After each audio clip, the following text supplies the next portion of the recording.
उस तत्वज्ञानी ने कहा कि यहीं सामने, मेरे आश्रम के ही सामने तुम अपना आश्रम बनाओ और वहां बैठ के हर आते जाते भक्त को कोशिश करो कि वो तुम्हारे पास आए और मेरे पास नहीं आए, और खूब बुराई करना कि इनके साथ मैं सालों रहा हूं, इनको क्या पता, मैं बताता हूं आपको, मेरे से ज्ञान लो। कह रहे महाराज जी आप क्या कह रहे हैं, आपके द्वार के सामने बैठ करके आपके भक्तों में आपकी निंदा में करूं, ये कैसा?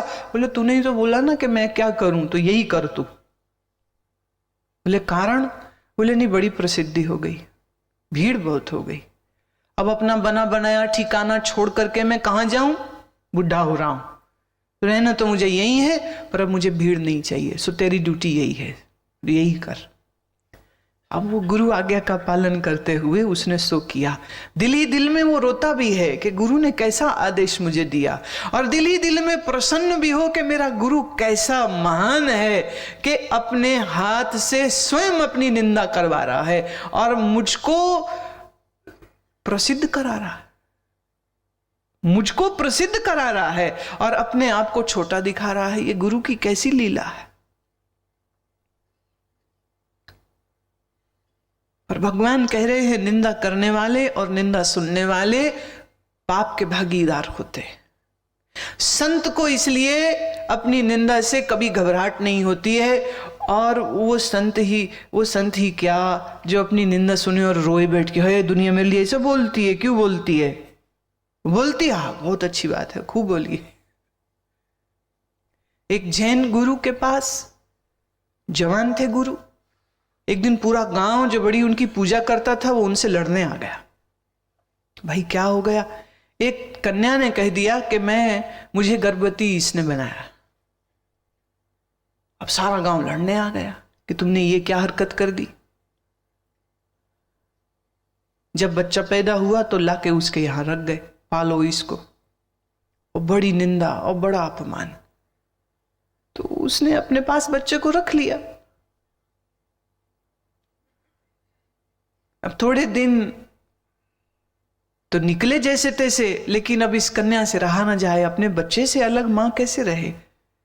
तो अपने नाम, इज्जत, बदनामी की फिक्र सब छोड़ के उसने जाकर के अपने पिता से कह दिया मैंने झूठ बोला था और मैंने डर के मारे अपने प्रेमी का नाम नहीं दिया और इस निर्दोष महात्मा का मैंने नाम ले दिया, उनका तो इससे कोई लेन देन ही नहीं। अब कानों को हाथ लगाते हुए गांव वाले फिर इकट्ठे हो गए, बोले महाराज बड़ी भूल हो गई, बच्चे को लिया, जब देने आए थे तो रख लिया, कि उस निरपराध बच्चे को ऐसे सड़क पे थोड़ी फेंक देंगे। दयालु संत होते हैं, उसको अपनी शरण में रख लिया। जब गांव वाले वापस लेने आए तो कहते ठीक है जी ले लीजिए। सब क्षमा मांग रहे, महाराज भूल हुई हमसे। बोले नहीं कोई बात नहीं, सब ठीक, ऐसा ही है, क्योंकि मैं जैसा हूं सो मैं जानता हूं कि मैं कैसा हूं, और तुम कैसे हो मैं सो भी जानता हूं कि तुम कैसे हो। तुम जिसकी स्तुति गाओगे तुम उसी की तो निंदा करोगे, और जिसकी निंदा करोगे उसी की स्तुति गाओगे। So you people are just playing your role and my role is to remain distant from both the applause and the bad mouthing, and that is what I am doing.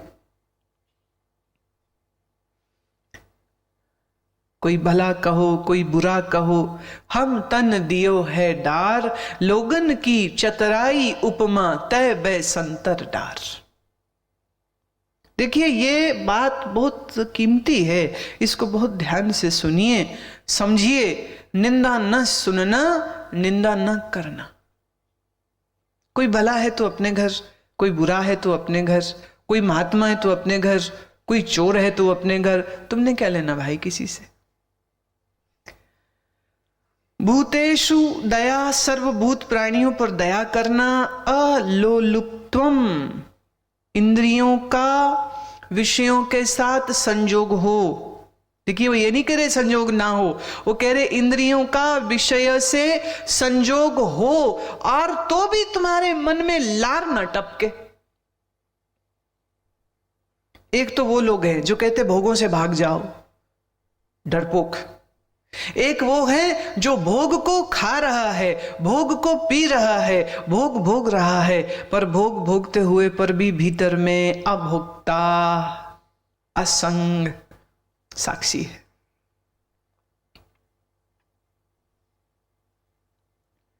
एक बार अमेरिका में एक Indian market थी, वहाँ पर हमें ले जाया गया, क्योंकि प्रवचन के बाद भोजन की व्यवस्था कहीं आसपास कोई भक्त था नहीं, और जहाँ रह रहे थे वो कम से कम 3 घंटे दूर थी जगह। तो उन्होंने कहा रास्ते में ही कुछ खा लेते हैं। तो बोले इंडियन मार्केट आएगी तो वहीं पे एक दुकान है अपना हलवाई की, तो वहाँ मैं ठीक है, सब लोग वहीं भोजन कर लेंगे। मेरा ये पहला ट्रिप था अमेरिका का, लॉस एंजलिस की बात है।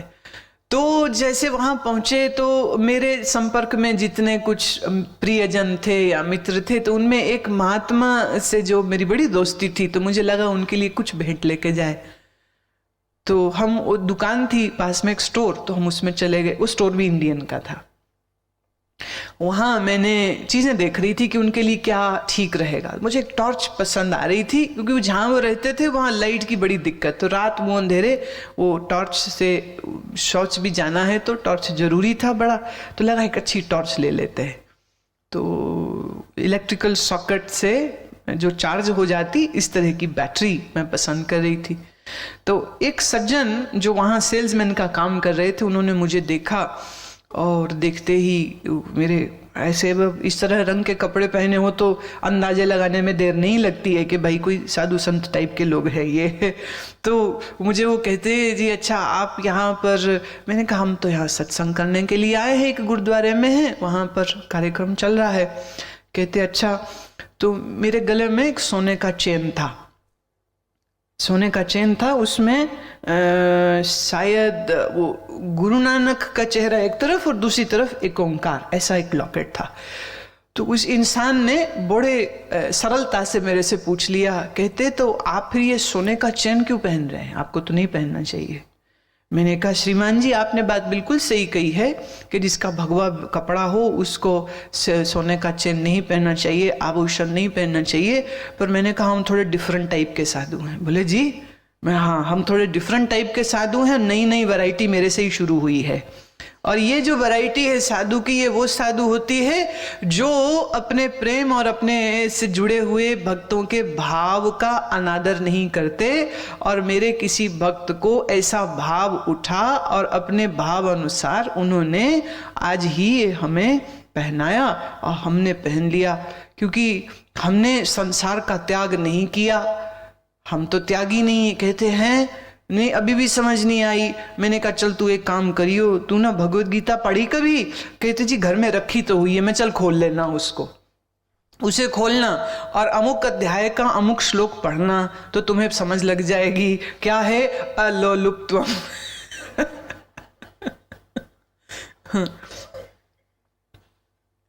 कई बार लोग बहुत मजेदार ढीठ होते हैं।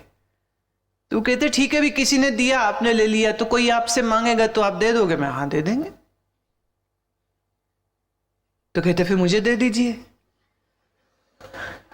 मैंने कहा भाई तुम मेरे भक्त नहीं हो, तुम भक्त नहीं हो, तुम ढीठ इंसान हो। तो जो भक्त जन हैं ले मांगते हैं तो दे देते हैं।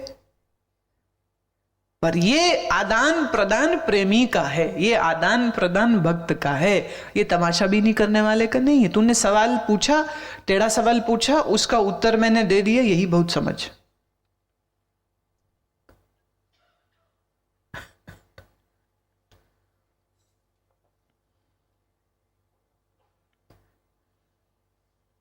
अजब लीला है, क्या करे। हमारे बंगाल के बहुत सारे जो भक्त हैं वो कहते दुर्गा, इधर तो दुर्गा दिखती है, तो वो हाथी दांत के बने हुए वो ले आए कंगन, हाथी दांत। तो वो उन्होंने एक सफेद और एक लाल ऐसा दिया, उन्होंने पहनाया, हमने पहन लिया। वो इतने जो प्रेम से दे रहे हैं, तो उस समय हम कौन हैं? हम न सन्यासी हैं, न त्यागी हैं, न गृहस्थी हैं, हम कुछ भी नहीं। आज ध्यान से सुन लो, किसी को कोई शंका हो तो उसका निवारण कर लेना। हम न सन्यासी हैं, न गृहस्थी है, न त्यागी हैं, न भोगी हैं, बस जो है सो है, शून्य है और कुछ नहीं है। शरीर है तो इसको कुछ तो वस्त्र देना है, तो इसलिए वस्त्र पहनाते हैं। ये रंग प्रिय है इसलिए अधिक अधिक समय ये देख लेते हो। पर कभी कभी कोई भक्त कहता है कि नहीं, ये रंग हो तो ये सही, ये रंग तो ये सही, ये रंग तो ये सही। सारे रंग ईश्वर के हैं, सारे रंग प्रिय है। चूंकि ये रंग बोर्ड है, महात्मा पने का बोर्ड है, तो इसलिए इसको कभी कभी बोर्ड लगा देते हैं इस शरीर के ऊपर। पर कभी कभी लगता है महात्मा पने का अनाउंसमेंट मैं क्यों करती फिरूं, क्या जरूरत पड़ी है खामखा में, मैं नहीं करती, छुट्टी नहीं करती। मौज की बात है, किसी के बाप का नहीं खाते, किसी के बाप की पेंशन मुझे नहीं मिलती है, और मेरा बाप मेरे अंदर रहता है, मुझी में रहता है, और मेरे बाप की ये सारी दुनिया है, इसलिए बेफिक्र होकर के अपनी जिंदगी को जीते हैं। अब वो देवी ने मेरे को पहना दिया, हमने पहन लिया। जब पहन लिया तो बाद में मालूम हुआ कि जो शादीशुदा औरतें होती ना, उनको भी वही पहनाते हैं, वो वही पहनती हैं, लाल और एक सफेद रंग की होती है। वो बाद में जब मुझे मालूम हुआ, वो कह रहे आप ये पहन के जाओगे सब जगह तो लोग तो यही समझेंगे ना आप शादीशुदा है। मैंने कहा लोगों की समझ की क्या बात है, हम ये नहीं भी पहनते वो तब भी शादीशुदा बना देते हैं, तो पहन ले तो भी बना देंगे, नहीं पहनेंगे तो भी बना देंगे। फिर वो देवी जब आई तो मैंने उससे पूछा, मैंने कहा देख तेरा भाव पूरा हो गया हो तो मैं उतार दूं। कहते महाराज 5 दिन हुआ आप कलकत्ते में, 5 दिन तो पहन लो फिर उतार दीजिए। मैं भाई यहां तो बड़ी निंदा की बात हो जाएगी। कहते आपको जैसे बड़ी फिक्र पड़ी हुई है कि निंदा की बात हो रही है। कहते हम लोग अपनी घर में जो दुर्गा का, जो काली का स्वरूप है, उस काली के स्वरूप को इस तरह हम हर वर्ष चढ़ाते हैं। तो हमारे लिए तो आप साक्षात देवी हो, तो हमने तो अपना भाव पूरा किया है। मैंने कहा बस भाई यही तो मुसीबत हो जाती, तुम लोगों के भाव पूरे होते हैं और मजे में हम दुनिया को बहुत सारे रीजंस दे देते हैं। और अच्छी बात है, जब तक आपके बारे में बात होती रहे ना, ये बड़ी अच्छी बात होती। जिस दिन आपके बारे में कोई बात ना करे, ये बुरी बात हो जाएगी। बात कर रहे ना, अच्छी बात कर रहे। और मैं इसका बड़ा लाभ और भी देखती हूं, जब कभी मेरी निंदा होती है मैं इसका बड़ा लाभ देखती हूं। लाभ क्या है? जो सत्य का खोजी नहीं था, हाँ, वो आएगा, फिर भी आएगा। और जो सत्य का खोजी नहीं था, जो खाली मेले का पुजारी था या मेरे नाम शोहरत की वजह से मेरे आसपास आ गया था गलती से, वो सब भाग जाएंगे। सो निंदा होती रहनी चाहिए। तो कुछ बंदे मैंने हर शहर में छोड़ रखे हैं, जिनको यही कहा है कि भाई 6 महीने में ना एक बार बोल दिया करो उनकी शादी हो गई। और ऐसी जगह में बोला करो जहां ये पक्का हो कि 10-20 उसमें से बंदे ऐसे होंगे जो विश्वास करेंगे और 10-20 जगह जाकर के ऐसा बोलेंगे, तो ये बहुत अच्छा रहता है।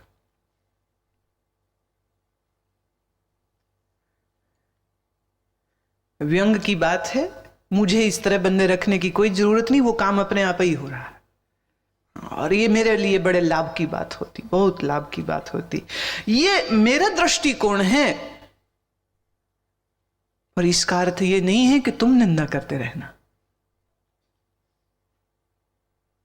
यह मेरा दृष्टिकोण है कि जब तक तुम असंग साक्षी अकर्ता भाव में तुम्हारा दृढ़ निश्चय नहीं हो गया, तब तक तुम जानना कि तुम मन और इंद्रिय के बहाव में कभी भी बहक सकते हो।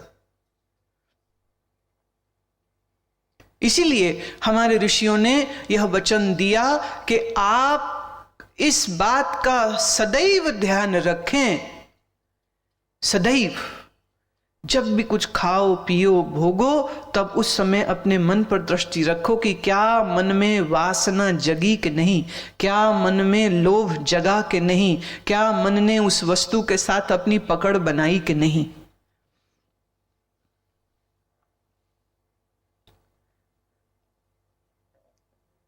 ये गीता त्यागियों और सन्यासियों के लिए नहीं है, ये गीता गृहस्थियों के लिए है, जिन्होंने भोग भोगने, जो भोगों के मध्य में रहेंगे, जो भोगों का उपार्जन करेंगे।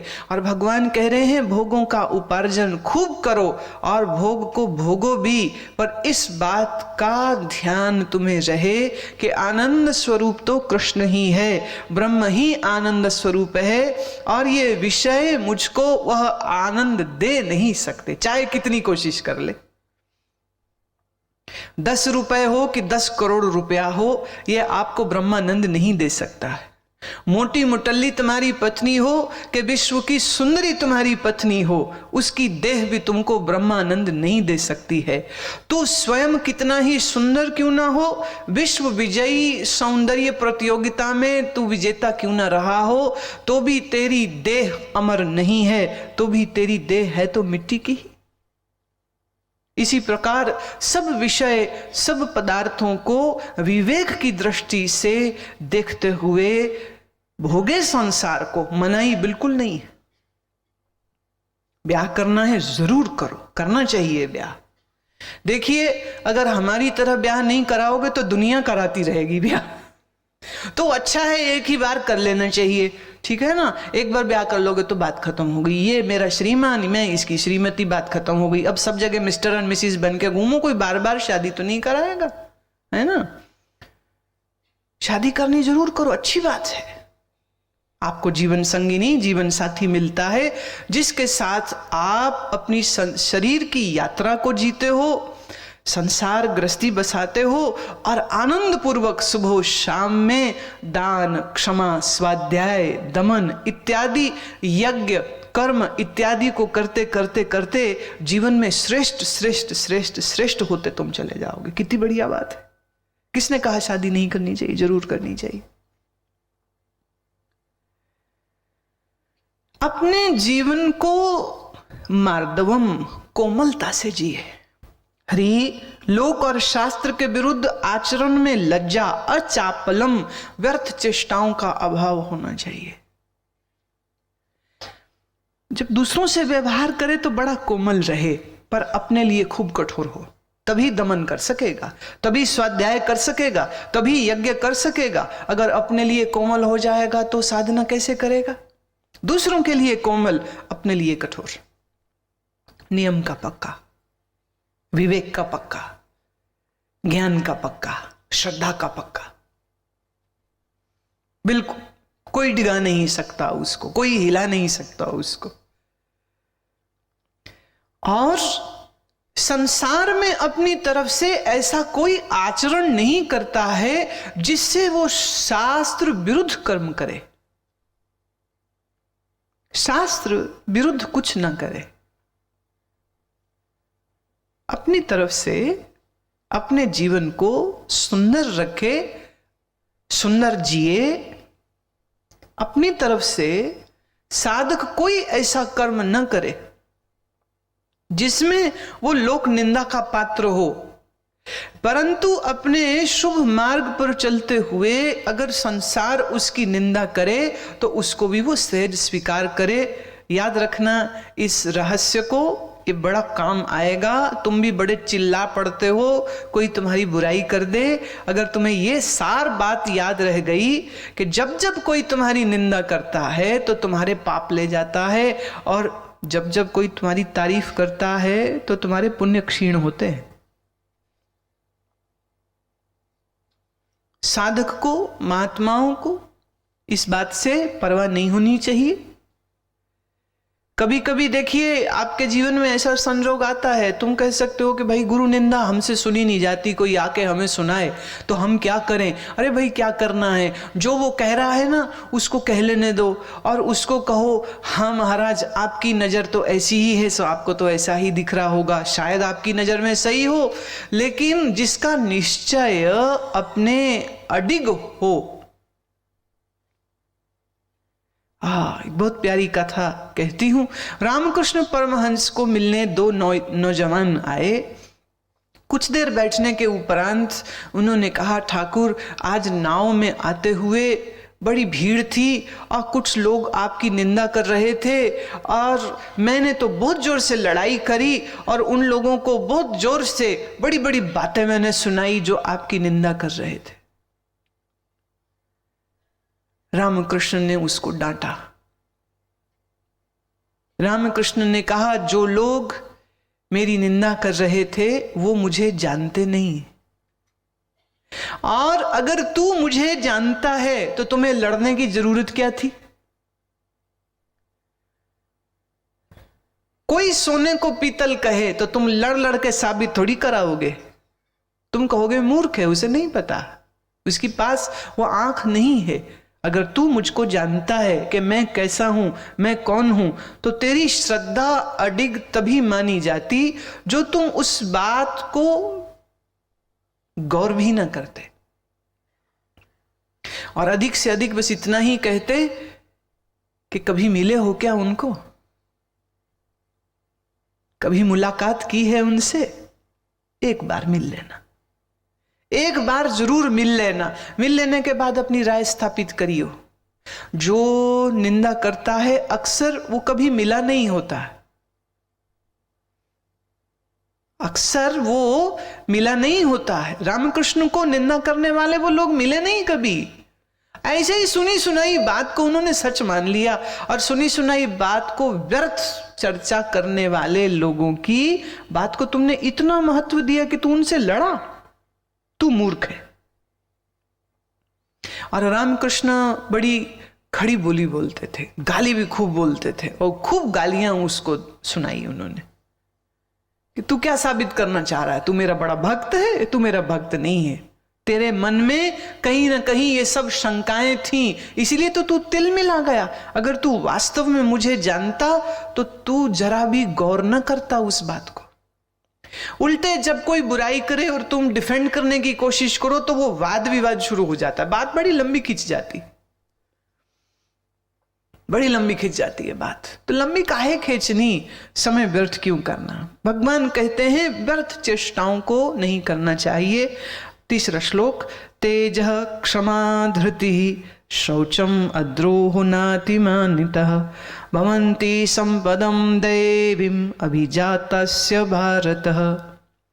तेज, क्षमा, धैर्य और बाहर भीतर की शुद्धि एवं किसी में भी शत्रु भाव का न होना और अपने में पूज्यता का, अभिमान का अभाव, ये सब तो हे अर्जुन दैवी संपदा को प्राप्त हुए पुरुष के लक्षण होते हैं। तेज, तेज किसको कहते? शक्ति। तेज किसको कहते? ऊर्जा। जब आपके अंदर ऐसे सत्व गुण होंगे, कैसे?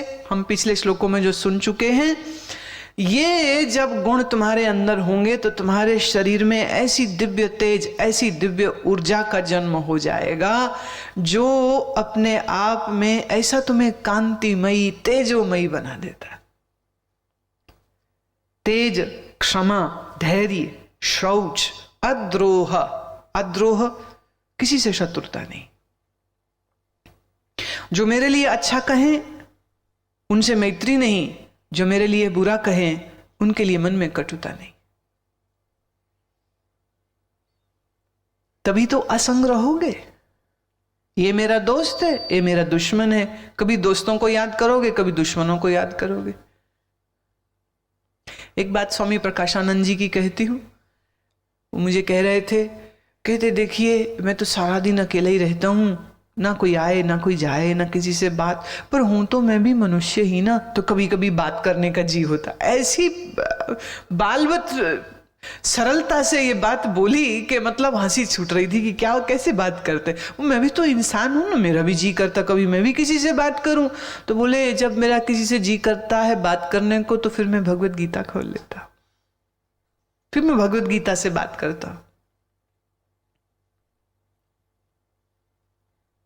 गीता जो कहती है वो सुनता हूं, और जब मुझे कहना होता वो मैं गीता को कह देता।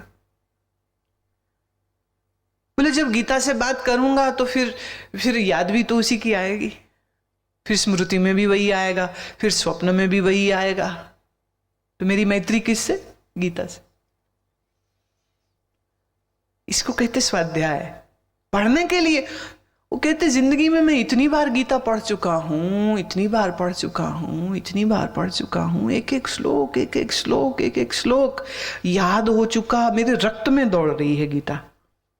पर फिर भी कभी बात करनी होती तो फिर गीता खोल लेता हूं। अब पूछो कोई उनसे, आपको ऊब नहीं आती? वही गीता, वही 18 अध्याय, वही रोज रोज फिर से।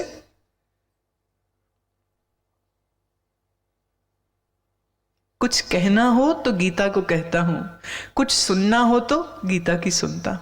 दोस्ती देखो किससे, तुम्हारी दोस्ती किससे?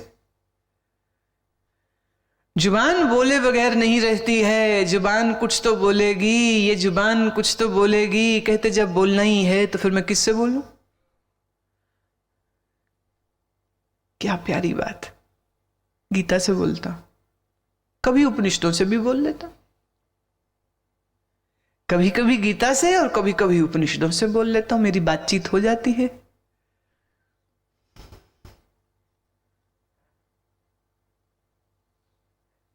आप इतनी सारी अद्भुत अद्भुत गुण जिसके अंदर हों। अभी अगली बात बड़ी खतरनाक। क्या कहते हैं? नाति मान्यता। इतने सारे गुणों के बाद भी उसके अंदर मान नहीं जगता है।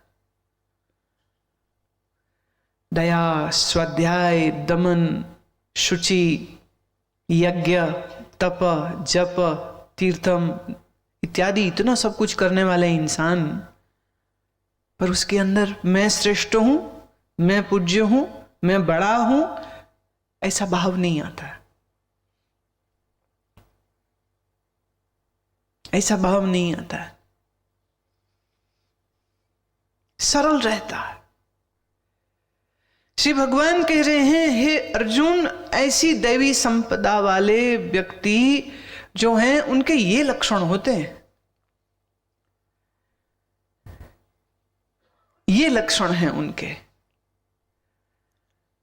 किसी की निंदा करनी नहीं, किसी की निंदा सुननी नहीं, सब भूत प्राणियों पर दया, इंद्रियों का विषय से संजोग होने पर भी आसक्ति नहीं, अंतःकरण में उपरामता रहती है, चित्त में कोई चपलता नहीं होती है, कर्म में हमेशा दया होती है, इंद्रियों में दमन होता है, यज्ञ, दान, तप ये सब चलता है।